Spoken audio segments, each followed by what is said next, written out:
2023 সালের 7 অক্টোবর হামাসের হাতে জিম্মি হওয়া সর্বকনিষ্ঠ দুইজনের মরদেহ হস্তান্তর করা হয়েছে। গাজা উপত্যকায় চলমান যুদ্ধবিরতি চুক্তির অধীনে গতকাল বৃহস্পতিবার ওই দুই শিশু কেফির ও এরিয়েল তাদের মা শিরি বিবাস এবং ওদেত লিফ সিতোজ নামের মোট 4 জনের মরদেহ রেড ক্রসের কাছে হস্তান্তর করা হয়েছে। তবে ইসরায়েলি সেনাবাহিনী জানিয়েছেন বৃহস্পতিবার গাজা থেকে ইসরায়েলে ফেরত পাঠানো 4টি মৃতদেহের মধ্যে শিশুদের মা শিরি বিবাস নেই, অর্থাৎ শিশুদের মা বলে যে নারীর লাশ হস্তান্তর করা হয়েছিল সেটি আসলে শিরি বিবাসের লাশ নয়।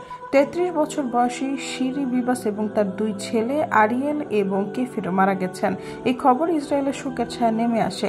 ইসরায়েল প্রতিরক্ষা বাহিনী বিবাস পরিবারকে জানিয়েছে বৃহস্পতিবার ইসরায়েল সকল মৃতদেহ পর্যবেক্ষণ করে দেখেছে, কিন্তু দুই ছেলের মৃতদেহ শনাক্ত করা গেলেও তৃতীয় মরদেহটি তাদের মায়ের ছিল না বলে আইডিএফ জানিয়েছে। তারা বাকি জিম্মিদের সঙ্গে ওই নারীর মৃতদেহ ফেরত দেওয়ার দাবি জানিয়েছে।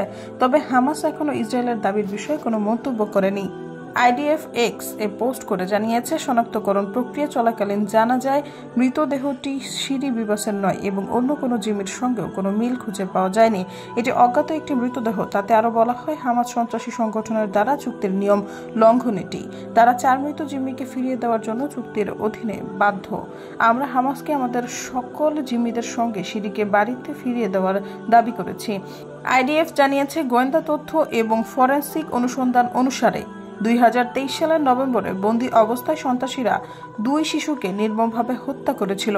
তবে হামাস বলেছে 2 ছেলে এবং তাদের মা ইসরায়েলি বোমা হামলায় নিহত হয়েছেন। এরিয়েল এবং তাদের মা কেফির বিবাসকে 7 অক্টোবর 2023 সালে ইসরায়েলের হামাসের হামলার সময় অপহরণ করা হয়েছিল।